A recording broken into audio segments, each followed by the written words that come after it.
Salah satu pertanyaan yang membingungkan desainer logo adalah bagaimana membuat klien setuju terhadap desain logo yang desainer buat. Contohnya logo National Graphics ini. Logo ini sangat sederhana dan kayak generik aja gitu. Tapi kenapa desainer logonya bisa meyakinkan klien untuk menerima logo ini? Apa yang sebenarnya terjadi? Seperti apa sih prosesnya ketika kita mendesain logo untuk klien? Nah, di video ini kita akan belajar langsung dari orang yang ada di balik logo National Graphics, yaitu Sagi Hafif. Seperti apa proses Sagi Hafif dalam membuat logo yang sangat simple, tapi klien bisa menerimanya? Tonton aja video ini sampai akhir ya.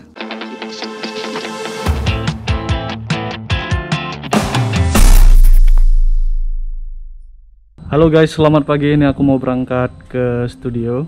Jadi sebenarnya aku nih belum pulih betul cuy. Jadi semalam itu aku sempat ngedrop kayak meriang, sakit kepala cuy. Tapi kalau aku gimana ya, kalau sakit itu nggak bisa kerja kan, nggak bisa ngonten kan. Jadi tadi malam udah suntik dan minum obat, dan akhirnya ini udah lumayan bisa dibilang 95% udah fit lah. Tinggal hanya sakit kepalanya aja. Untungnya lidahku itu nggak pahit cuy. Jadi masih selera makan tuh masih kuat. Jadi oke. Hari ini aku udah bisa kerja. Ini aku mau pergi ke studio. Lagi pula stok video juga udah mulai habis. Jadi aku mau shoot beberapa konten-konten video ya, supaya nanti teman-teman juga tetap bisa menikmati konten-konten tentang desain dan freelance di channel Rio Purba. Oke, kita berangkat ke studio dulu ya. Oke guys, ini aku udah di studio, dan aku ingat kemarin tuh di video sebelumnya ada yang berkomentar cuy. Kalau logo National Graphics ya, itu National Graphics itu kan bentuk logonya kan persegi warna kuning gitu, dan itu generik banget itu, cuman persegi doang. Itu kenapa kok bisa lolos gitu, kok bisa approve di klien, dan juga ini dipakai menjadi brand besar gitu kan. Apa penyebabnya sih yang seperti itu? Nah, buat yang belum tahu, National Graphic itu adalah karya atau logo buatan ini. Salah satu logo designer yang udah well known sekali di dunia, ya, namanya itu Sagi Hafif. Jadi Sagi Hafif ini bergabung ke studio, mereka ada 3 orang dan itu partneran seperti itu. Salah satunya adalah Sagi Hafif, dan mereka yang buat ini di dalam studio ini, seperti itu. Nah, uniknya adalah setiap karya logo yang dihasilkan oleh studio Sagi Hafif ini, ya, dan teman-temannya 3 partnernya tadi, ini sangat simple sekali teman-teman. Kalau bisa dibilang itu sangat mendekati generik gitu ya. Jadi ada yang cuman lingkaran doang, ada yang persegi doang gitu. Nah, nanti aku akan tunjukkan beberapa desain logo karya mereka. Nah, jadi di sini aku bakal mendemonstrasikan. Ya, di sini Sagi Hafif lagi berbicara di TEDx ya. Dan ini sangat bisa menjawab pertanyaan teman-teman. Jadi ini bukan Rio Purba yang menjawab ya, tapi langsung seorang profesional designer, logo designer yang udah terkenal banget di dunia, namanya Sagi Hafif, yang langsung menjawab, dan aku akan coba mentranslatekan aja. Mungkin di sini aku nggak akan memutar suaranya, jadi teman-teman bisa lihat videonya, nanti aku yang coba mengartikan dengan suaraku sendiri. Karena apa? Karena takutnya nanti kena copyright ya, karena ini videonya dari YouTube, aku udah cari dari sumber lain itu nggak ada. Oke, jadi nanti kena copyright, takutnya nggak bisa kalian tonton. Jadi di sini aku mute aja suaranya, nanti aku coba artikan. Oke. Nah, baik teman-teman, di sini kita kayak nobar ya, kayak nobar. Jadi langsung aja di sini aku putar videonya.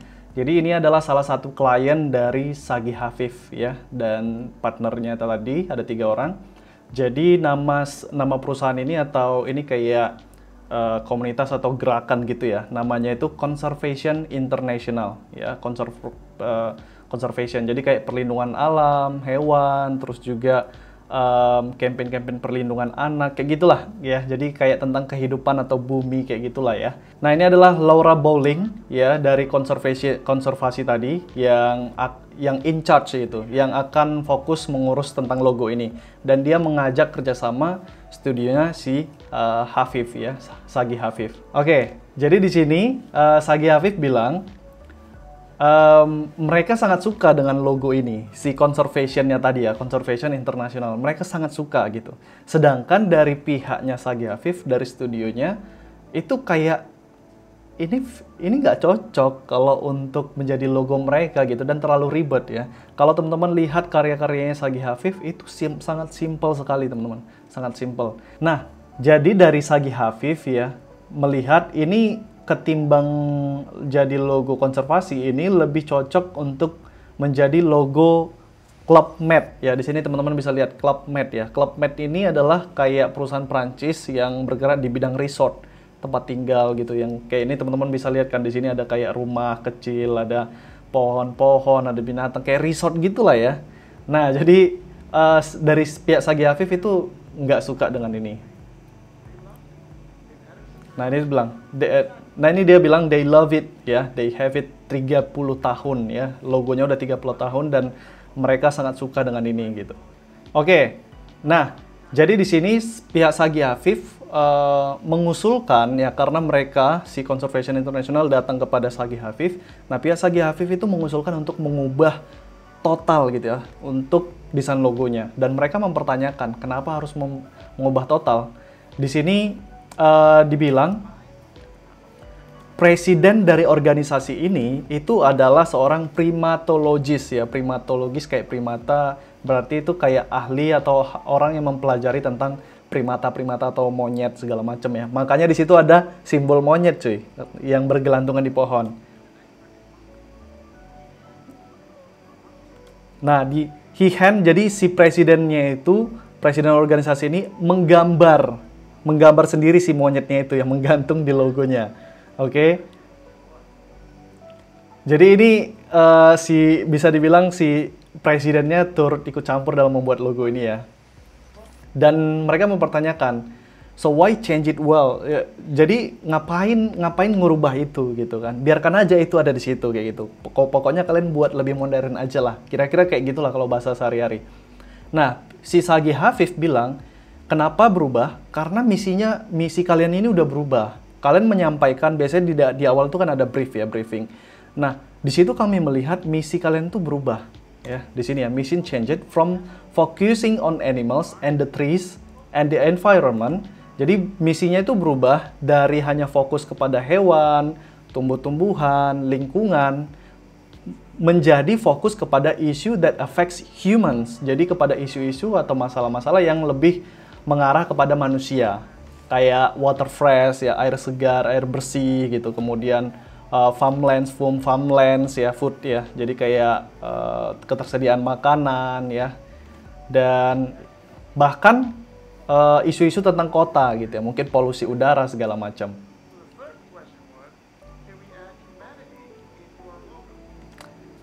Nah, jadi pertanyaannya ini Sagi Afif melontarkan pertanyaan kepada pihak si klien, si Conservation International. Jadi pertanyaannya, kalau kalian tetap mempertahankan logo ini, ya, jadi bagaimana caranya kita bisa menambahkan elemen humanity, ya, dengan yang fokusnya tadi, fokus ke isu human ke dalam logo ini gitu. Ya udah, berarti tinggal ditambah aja itu elemen gambar orang ataupun apa ya, orang lagi berdiri kayak gini gitu ya. Nah, ini kan logonya berarti kayak gini nanti kira-kira kata si Sagi Afif ya, kira-kira seperti itu. Atau berdiri di tengah, atau dia pakai jas begini gitu ya, atau dia bergelantungan gitu. Nah ini dia merepresentasikan tapi sekaligus kritik juga terhadap mereka gitu kan. Nah jadi ini jarang ya desainer berani kayak gitu ya teman-teman.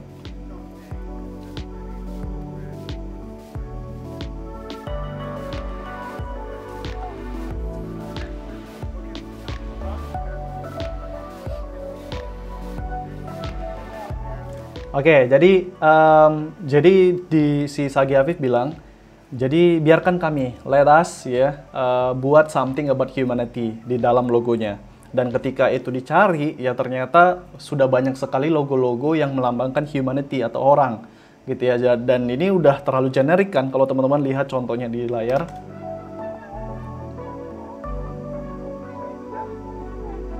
Nah, jadi bukan Berarti kita menambahkan elemen humanity ke dalam logo, kita menggunakan simbol orang juga di situ.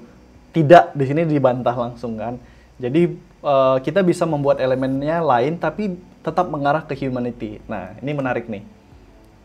Jadi biarkan kami do something special, biarkan kami melakukan sesuatu yang spesial ya, dan mereka dibilang di sini mereka mengeksplor banyak hal. Lihat aja teman-teman, ini sampai brainstormingnya banyak gitu kan.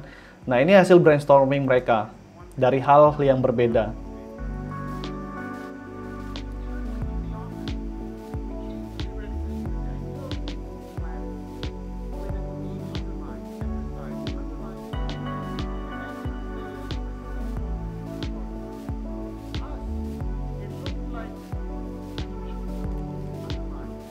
Oke, jadi dibilang di sini, jadi suatu ketika ya di kantor mereka, di studio mereka, mereka sadar ini kayaknya planet biru yaitu bumi gitu kan, ini kayaknya bagus gitu, dengan dikasih underline atau garis bawah berwarna hijau, ya, yang menekankan underline in green. Oh, yang menekankan gitu ya, fokus mereka itu kepada alam gitu ya, kayak natural, atau yang hijau-hijau itu melambangkan alam, seperti itulah.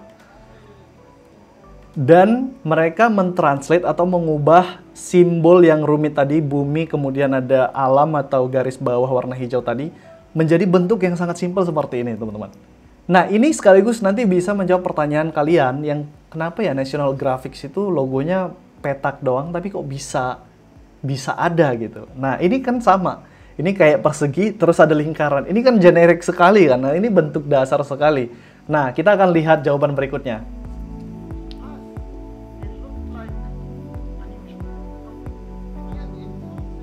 Nah, kata Sagi Hafif ya, itu kalau menurut kami ini satu yang baru gitu, satu yang nggak biasa, unusual. Dan lambang ini juga lambang persegi panjang, dan juga di sini ada lingkaran. Ini bisa lebih luas maknanya, bisa mengarah ke perempuan, bisa mengarah ke laki-laki, karena ini kan bentuk kepala manusia gitu kan. Bisa melambangkan bumi juga, alam. Dan itu sangat simpel, itu yang terpenting ya. Jadi karena klien mempertanyakan, ini aman nggak ya, sama kayak pertanyaan kalian. Jadi mereka, pihak Sagi Hafif studionya tuh mendatangi lawyer, pengacara, dan mereka minta untuk pengacaranya itu ngecek ke berbagai dokumen ataupun database tentang merek ataupun brand yang menggunakan tipe logo seperti itu, yang ada lingkaran kemudian ada garis bawahnya.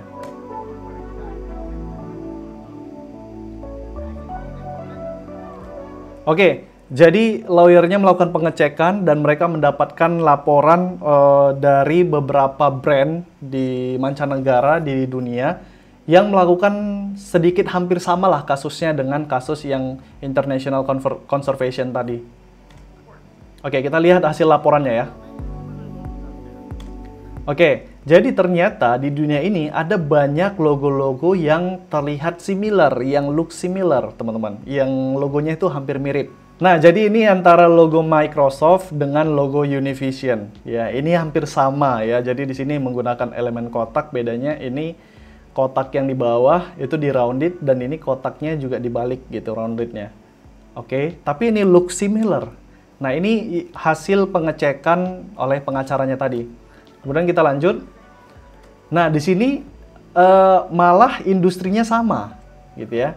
Jadi ada Chanel dan juga ada Gucci yang sama-sama di bidang fashion, dan logonya itu hampir mirip, yang kayak ada dua lingkaran. Kemudian juga mereka menemukan, lawyernya juga menemukan banyak sekali brand yang menggunakan elemen square atau persegi seperti ini, dan tinggal hanya beda di dalam tulisan di dalamnya aja. Kayak itu Uniqlo, ada American Express, The Home Depot, Illy, Gap, GM, dan lain sebagainya. Ini sebenarnya logonya mirip kan? Dan yang paling mencolok ini adalah logo bintang, yang ini Macy's ya. Macy's itu kayak tempat belanja di Amerika cuy, itu mereknya itu ya. Kayak Hypermart ataupun Carrefour ya, gitu-gitulah ya. Nah, jadi ini ada Macy's, terus ada di sini ada Heineken. Bahkan ini Sagi Hafif bilang ini mereka menggunakan same mark exactly gitu ya. Jadi betul-betul sama bintangnya itu dan warnanya juga sama merah gitu.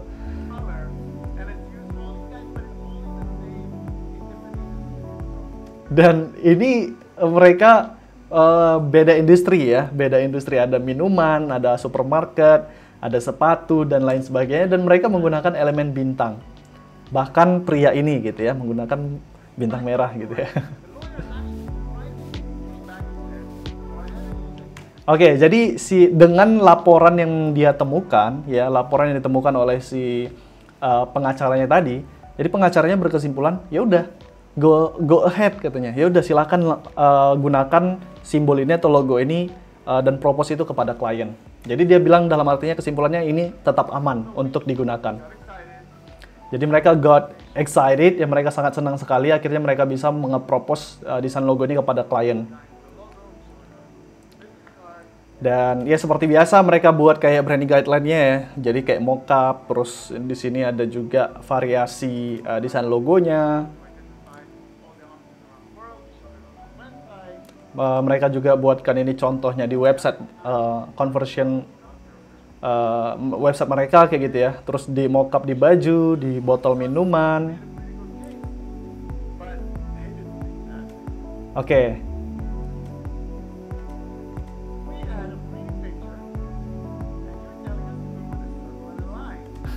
Oke, tapi setelah presentasi ya klien bilang gini cuy. Di sini logo kami ini kami punya gambar yang bagus ya, good pictures. Dan kalian itu mengubahnya menjadi lingkaran dan garis.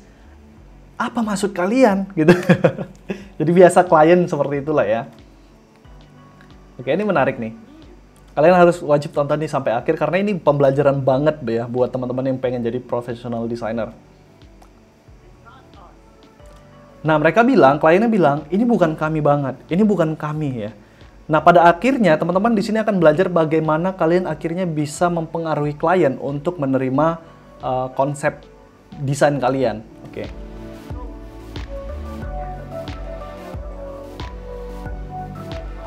Nah, yang aku suka dari Sagi Hafif ya, ketika klien bilang nggak suka, Sagi Hafif dan tim itu mencoba untuk tidak mengubah konsep yang ada, teman-teman.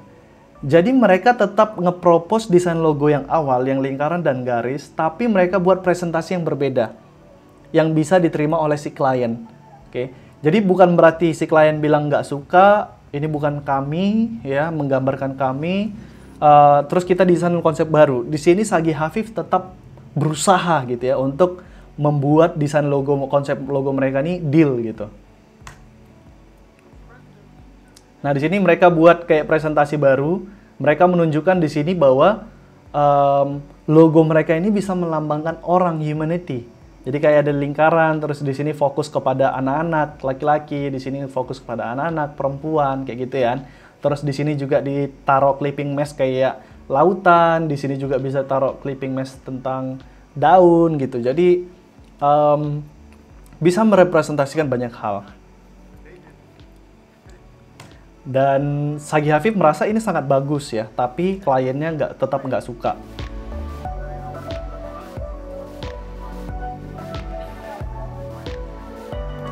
Oke, jadi tahu tadi teman-teman udah baca ya di subtitlenya, mereka melakukan atau pengerjaan di logo ini berlangsung selama 6 bulan cuy. Bisa bayangin ya, jadi buat kalian yang ngedesain logo 1 hari, 2 hari, aku bilang kalian tuh hebat banget ya. Kami di Studio Yellow itu 3-4 minggu. Sagi Hafif buat logonya itu berbulan-bulan ya. Oke, kita lanjut dulu. Oke, suatu ketika si Sagi Hafif menerima pesan dari Laura ya. Lauren atau Laura ya, yang in charge tadi, yang bagian dari tim Conservation International tadi, yang bertanggung jawab terhadap desain logonya ya. Jadi Laura ini meninggalkan pesan ya. Karena udah terlalu lama nih, udah 6 bulan, dia meninggalkan pesan kepada si Sagi Hafif melalui telepon.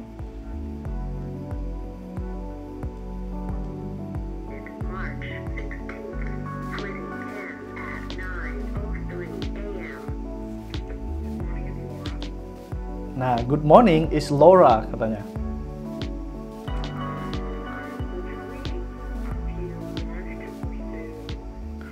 Jadi sayangnya ya orang-orang di lembaga mereka itu pengen sesuatu yang berbeda lah, yang berubah gitu.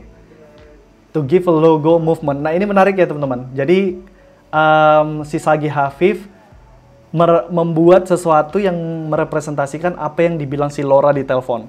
Jadi dia coba ubah logonya berdasarkan apa yang dibilang di telepon. Oke? Ini menarik nih. Ini lucu nih.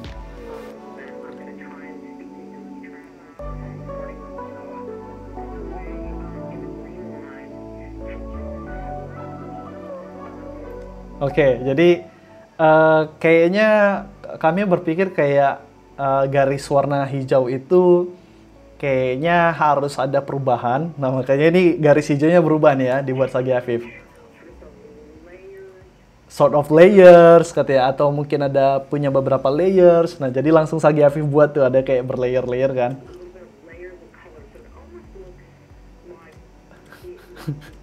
Oke, jadi sekali lagi mereka kayak apa ya?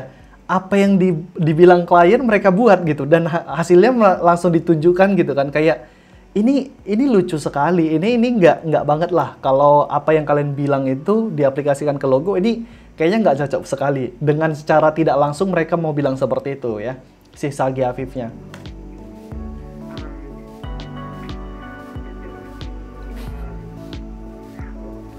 Not lines gitu ya.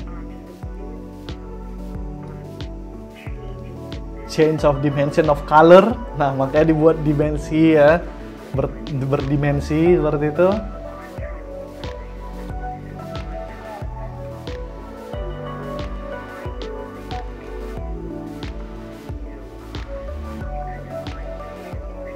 Dia nggak suka gradasi warna.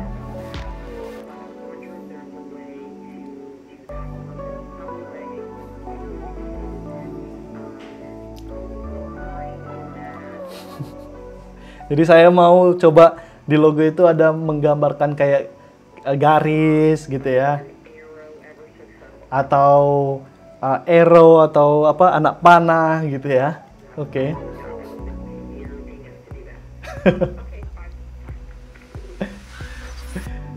Nah, sebelum kita lanjut, ini sering klien kayak gitu kan. Kita udah buat, menurut kita ini udah bagus konsepnya ya, secara visual kita sudah eksekusi, tapi kadang klien kayak gitu kan, mereka maunya berbeda. Dan mereka ngasih solusi itu bukan langsung gitu, mereka agak ngambang, seperti kasus Laura tadi di telepon. Yang anak panah lah, terus yang garis lah gitu. Yang pada akhirnya membuat logonya tidak lebih baik gitu. Nah, jadi ini kita lanjut dulu.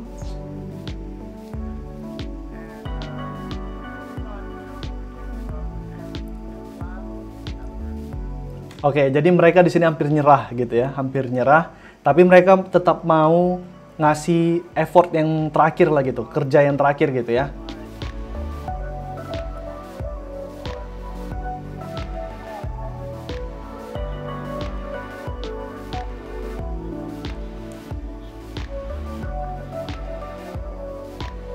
Oke, jadi mereka di sini coba cari cara gimana yang logo baru lingkaran tadi bisa mengekspresikan kayak monyet tadi gitu ya.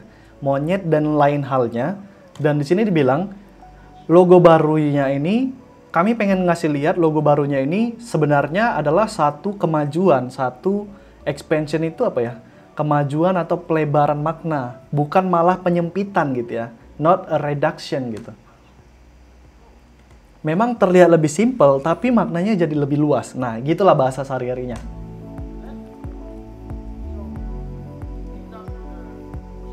Nah, jadi mereka cari sebuah motion graphic studio. Namanya itu Thornburg and Forrester di New York.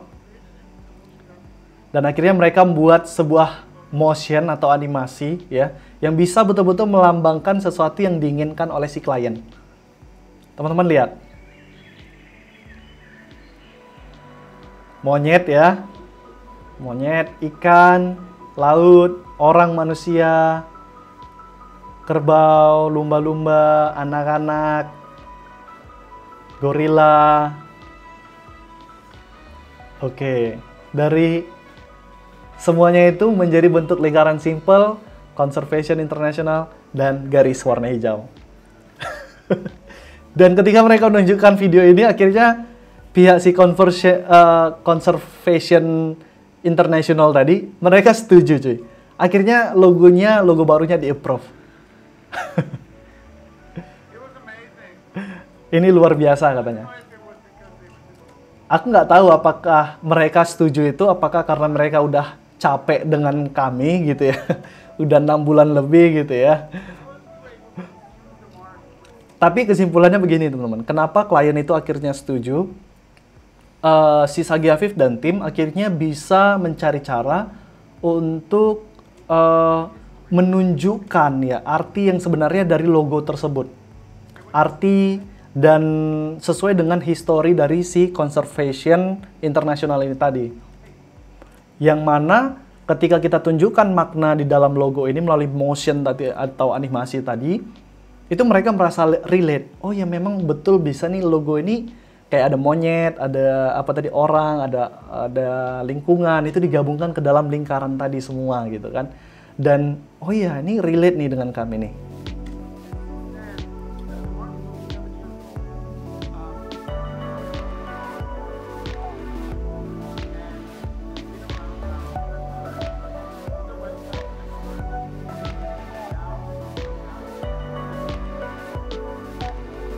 Oke, jadi logonya, websitenya juga berubah ya, karena logonya udah terlihat modern sekali ya, simple modern, dan websitenya juga mengikuti teman-teman.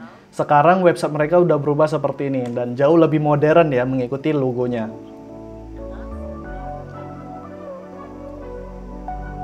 Dan itulah kekuatan dari sebuah logo ataupun simbol yang simple, sederhana gitu.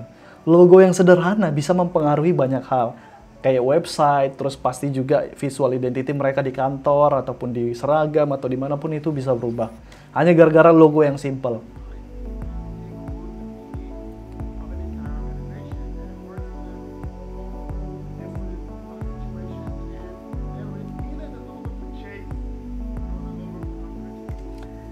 Wow. Oke, teman-teman, di sini menarik sekali ya untuk video pembelajaran hari ini. Ini luar biasa sekali sih ya. Nanti link aslinya videonya nanti teman-teman bisa tonton. Aku akan cantumkan di bawah di deskripsi video ya. Tapi pelajaran ataupun kesimpulan yang mau di sini kita ambil gitu ya.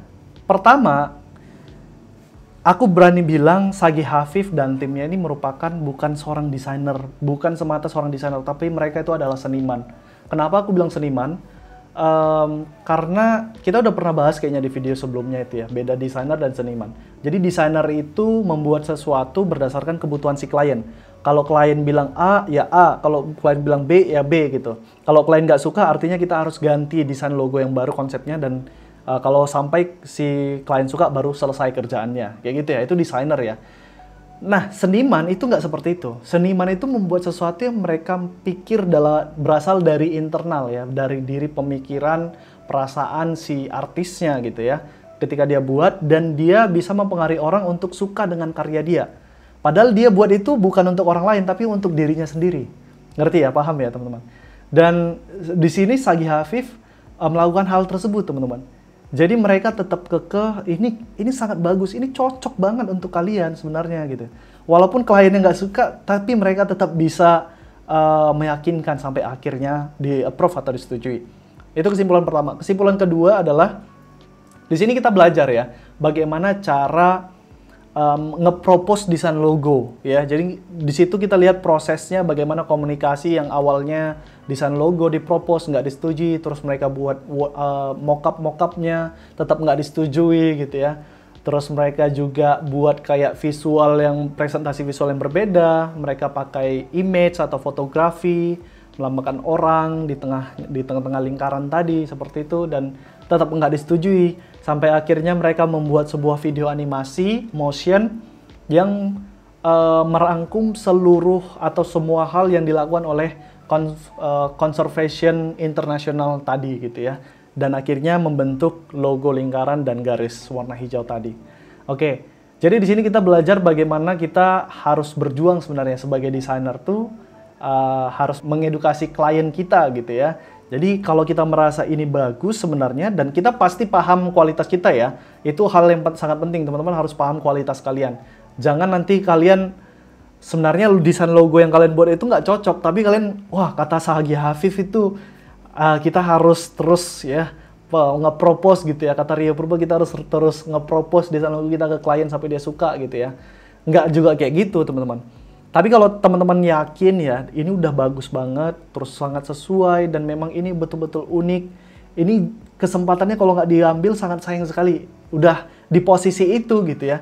Nah teman-teman harus mengeluarkan effort yang ekstra gitu. Sama seperti Sahagi Hafif dan tim, mereka sampai bekerja sama dengan motion designer untuk membuat satu animasi yang betul-betul bisa relate dengan si klien mereka.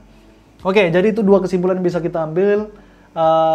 Semoga ini tetap bermanfaat, ada sesuatu yang bisa kalian petik dan bisa kalian pelajari ya. Di sini aku juga belajar lagi nih teman-teman. Oke, kalau kalian ada yang ditanyakan mengenai video atau pembahasan kita kali ini, silahkan cantumkan di kolom komentar, atau kalian ada ide hal lain apa mau kita buat di channel ini, silahkan juga tulis saran kalian di kolom komentar di bawah video. Terima kasih juga buat teman-teman yang udah support channel ini dengan cara nge-share ya video-video Rio Purba ke sosial media kalian, ke grup-grup desain kalian, atau ke story kalian. Nanti kalau kalian share, jangan lupa tag Rio Purba ID ya di Instagram. Oke, itu aja. Terima kasih yang udah buat nonton, yang sampai akhir nih ya. Silakan absen di kolom komentar, gokil bang ya. Ada kata gokilnya, di situ aku tahu kalian tuh nonton videonya sampai akhir. Oke, seperti biasa, sebagus-bagusnya desain, ada aja yang gak suka, sejelek-jeleknya desain, tetap ada aja orang yang suka. Jadi mau desain kalian bagus atau jelek, jangan pernah takut berkarya. Aku Rio Purba, see you guys on the next video.